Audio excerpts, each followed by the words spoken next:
जोरदार तालियों के साथ में इनका स्वागत करिएगा। बोले तीरथ कमान।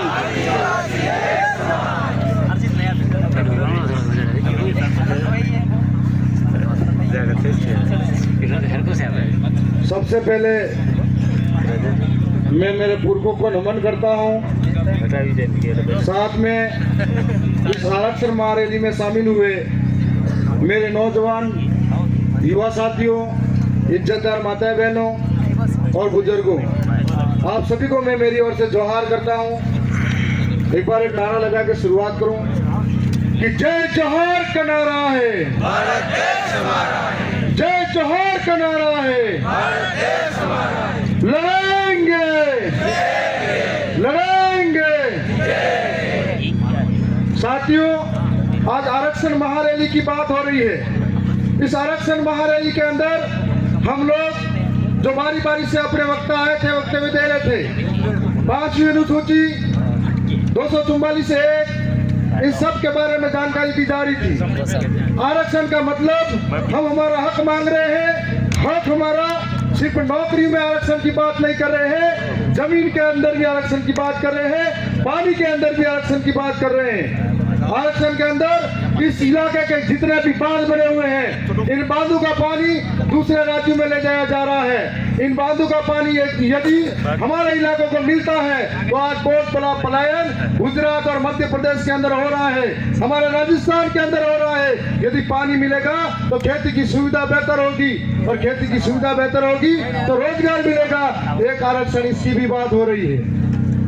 आरक्षण की बात हो रही है तो इस एरिया के अंदर, डीएसपी एरिया के अंदर, राज्य प्रशासनिक सेवाओं के अंदर हमारे को 12% आरक्षण मिला हुआ है, जिसके अंदर 6.5% जनसंख्या इस ट्राइबल बेल्ट की है।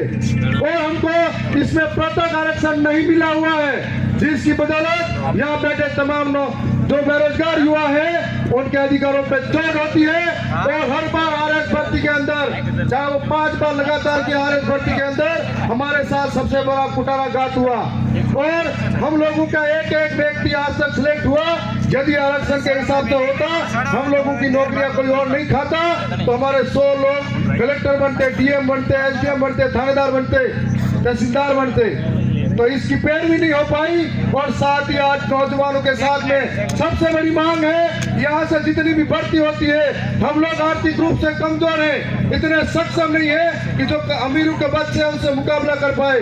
हमारे सामने सुबह उठ के घर का काम संभालते हैं, फिर तैयारी करते हैं, स्कूल जाते हैं, और कंपटीशन के अंदर हम लोग इतने मुकाबला बड़े लोगों से नहीं कर पाते हैं। तब हमारे सामने क्राइटेरिया लगा दिया जाता है, इस भर्ती के अंदर 35% आरक्षण का प्रावधान होगा। और 35% आरक्षण के अंदर जिस दिन से क्राइटेरिया लगाया, उस दिन से कई सारे भर्ती के अंदर पद खाली पड़े हुए हैं हमारे नौजवानों के लिए। इस बात को कोई बोलने के लिए तैयार नहीं है, क्योंकि उन लोगों को डर लगता है इस बात को बोलेंगे तो हमारी टिकट कटेगी। आज आप सब और हम सब को जरूरत इसीलिए है कि लोकतंत्र के अंदर हम लोग हमारी आवाज को कई तरीके से संसद के अंदर भी रख सकते हैं, सरकारों तक पहुंचा सकते हैं। उसका एक जरिया है हम सड़कों पे आंदोलन करें, उसका एक जरिया है हम ज्ञापन दें, और उसका एक जरिया ये भी है हमारा व्यक्ति जिताकर लोकतंत्र की सर्वोच्च जो संस्था है विधानसभा और संसद सभा के अंदर भेजे, जो हमारी पैरवी कर सके। लेकिन आज तक ऐसा हुआ नहीं। जो लोग यहाँ से जीत कर गए खुद माला माल हो गए। जब E&D का बे आया तब वो माला माल दूसरी तरफ चले गए, भ्रष्टाचारी जोड़ो पार्टी में शामिल होने लग गए। और आज जो भ्रष्टाचारी जोड़ो पार्टी है, जब कोई विपक्ष में होता है तो उनको ये कहा जाता है ये भ्रष्टाचारी है, लुटेरा है, हर एक मामले में इसने ये मायाजाल बिछाया है, इसने सब कुछ लूटा है। जब उनकी पार्टी में शामिल हो जाता है तो वॉशिंग पाउडर में धुला हुआ हो जाता है। इसलिए ये लोकतंत्र है, इसमें हम जैसे नौजवानों की जिम्मेदारी है कि हमको ये बात समझनी पड़ेगी। इस राजस्थान के अंदर, दक्षिणी राजस्थान के अंदर कांग्रेस की सरकार में 2 लोग मंत्री रहे थे, और इन मंत्रियों के रहते हुए हजारों करोड़ों का घोटाला हुआ। इस घोटालों को छिपाने के लिए डर के मारे दूसरी तरफ घुसे हैं। ऐसे लोगों को सबक सिखाने का वक्त आ गया है। ये हमारा पैसा था, हमारी जनता का था, जिसके माध्यम से हमारे साथ ये सब कुछ हुआ है।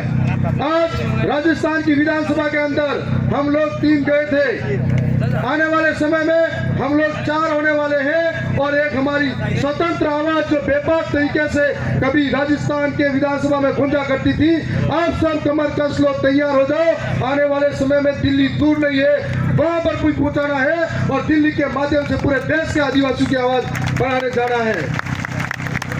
और मुझे पूरा भरोसा और विश्वास है, हम ऐसे वीरों के वंशज जो ये करके दिखाएंगे।